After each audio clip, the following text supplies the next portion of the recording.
ഭൂമി കച്ചവടമാണ് ലക്ഷ്യമിടുന്നതെന്ന് വിമർശനം വന്നിട്ടുണ്ട് പ്രതിപക്ഷ പാർട്ടികൾ. എന്ത് ഭൂമി കച്ചവടം മോനെ?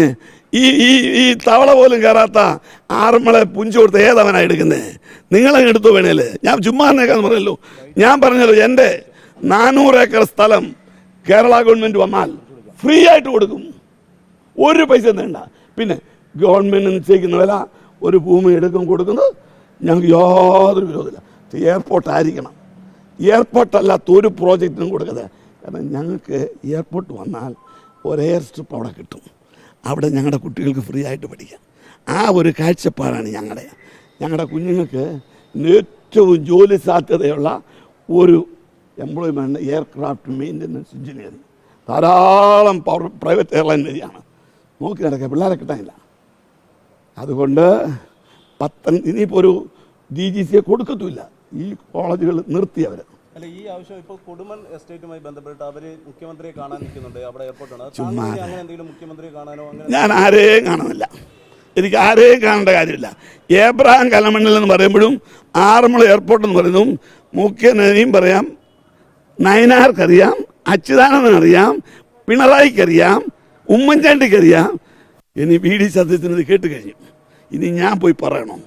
എന്നെ അങ്ങനെയൊന്നും പറഞ്ഞു ഇനിയും ആരും പരിചയപ്പെടുത്തണ്ട. കാരണം ഞാൻ പ്രവാസിയാണ്. കേരളത്തിൽ എയർപോർട്ട് ഉണ്ടാകണമെന്ന് മധ്യതിരുവിതാംകൂറിൽ എനിക്ക് എവിടെയെങ്കിലും എയർപോർട്ട് വേണ്ട. കൊടുമണ്ണും ഞാൻ MLA അല്ല, എനിക്ക് വേണ്ട ഒറ്റ സ്ഥലമേ ഉള്ളൂ, പത്തനംതിട്ട ജില്ല.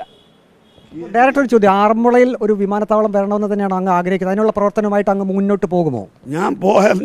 ഞാൻ ആരാ മോനെ? ഞാൻ പേരയിൽ പറയുന്ന പോലെ എനിക്ക് പറയേണ്ട അവകാശമുണ്ടോ, ആവശ്യമുണ്ടോ?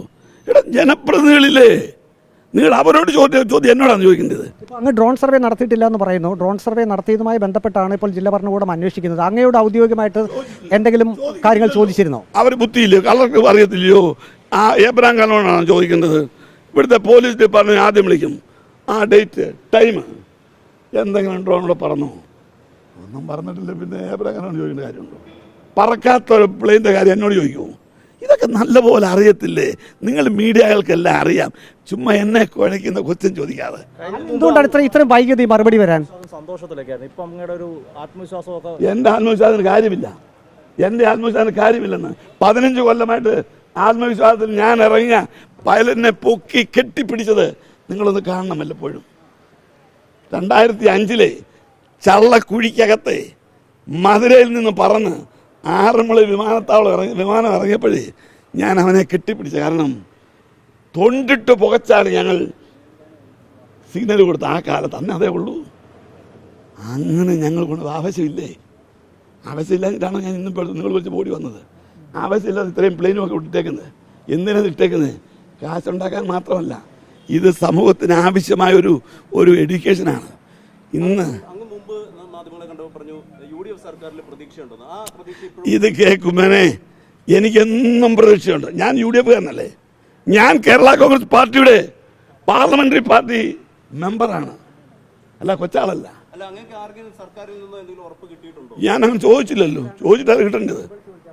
ഞാൻ ചോദിച്ചിട്ട് വേണ്ട എനിക്ക് ഉറപ്പ് തരാൻ. ഞാൻ ചോദിച്ചില്ല, ചോദിക്കാൻ പോകുന്നുമില്ല.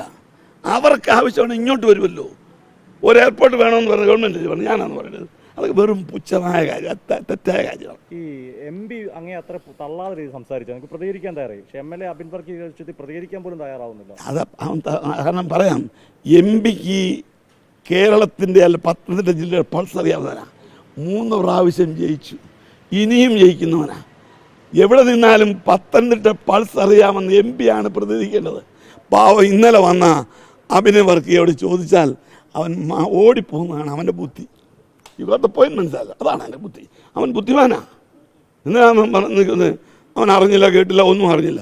വരട്ടെന്ന് സമയമാകുമ്പം MLA എന്നാൽ അത് ചോദിക്കുമല്ലോ, അന്നേരം പറയും. അല്ല ഇപ്പം എന്ന് ചാടി കയറി പറയുന്നത്. ഇപ്പം ഡ്രോൺ സർവേ അങ്ങ് നടത്തിയിട്ടില്ല എന്ന് പറയുന്നു. കഴിഞ്ഞ ദിവസം നമ്മൾ മാധ്യമങ്ങൾ കണ്ടപ്പോൾ ഡ്രോൺ സർവേ നടത്തിയുമായി ബന്ധപ്പെട്ട ചോദ്യമായിരുന്നു. അപ്പോൾ അങ്ങ് എന്തുകൊണ്ടാണ് അന്നേരം അത് പറയാതിരുന്നത്? എന്ന് പറയുന്നതാണ് അതിൻ്റെ യഥാർത്ഥ അർത്ഥം. നടത്തിയെന്ന് പറയുന്നതിനേക്കാൾ കല്യാണം ഉറച്ചു, പിന്നെ എന്നാ കല്യാണം എന്ന് പറയുന്നതിന് ഉറച്ചല്ലോ എന്ന് പറഞ്ഞ പോലെ.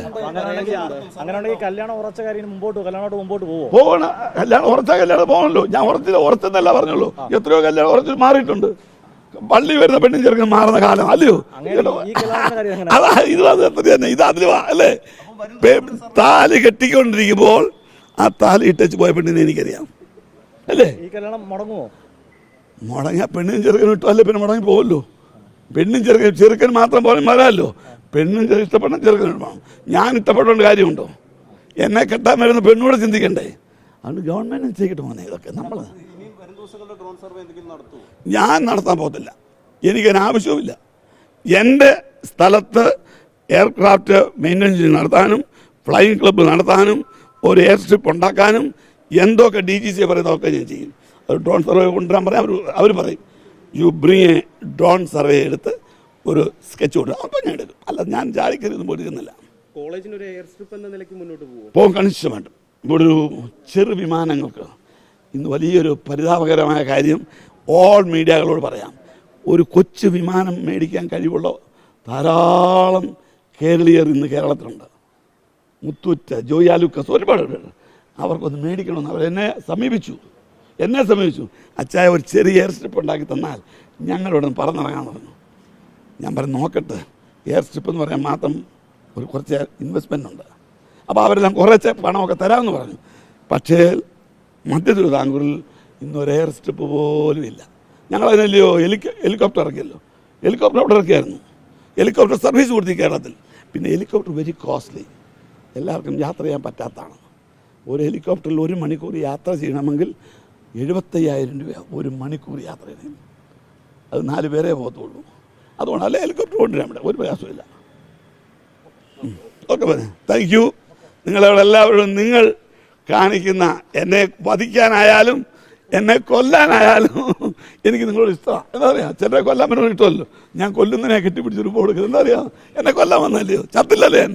ഞാൻ ചാകുന്ന സൈസല്ല. ഈ കല്ല് വെച്ച് അരച്ചാൽ ചാകാത്തൊന്നുണ്ടെങ്കിൽ കലവണ്ണിയാന്ന് പറഞ്ഞത് എല്ലാവരും ചാകത്തില്ല മോനെ. ഞാൻ ഇതും കൊണ്ടല്ലാതെ ഇവിടുന്ന് പറന്ന് എവിടെയെങ്കിലും ഒരു സ്ഥലത്ത് അല്ലാതെ എൻ്റെ ദൈവം എന്നെ കഴുത്തിന് ജീവൻ കളയല്ലേ എന്ന് ഞാൻ പ്രാർത്ഥിക്കുകയാണ്. പൊന്നുമോനെ, നിങ്ങൾ അറിഞ്ഞു കേട്ടിനെ പറഞ്ഞു. ആളാണ് എൻ്റെ ആഗ്രഹം. എന്തൊരു കഷ്ടമാണ് ഇത്.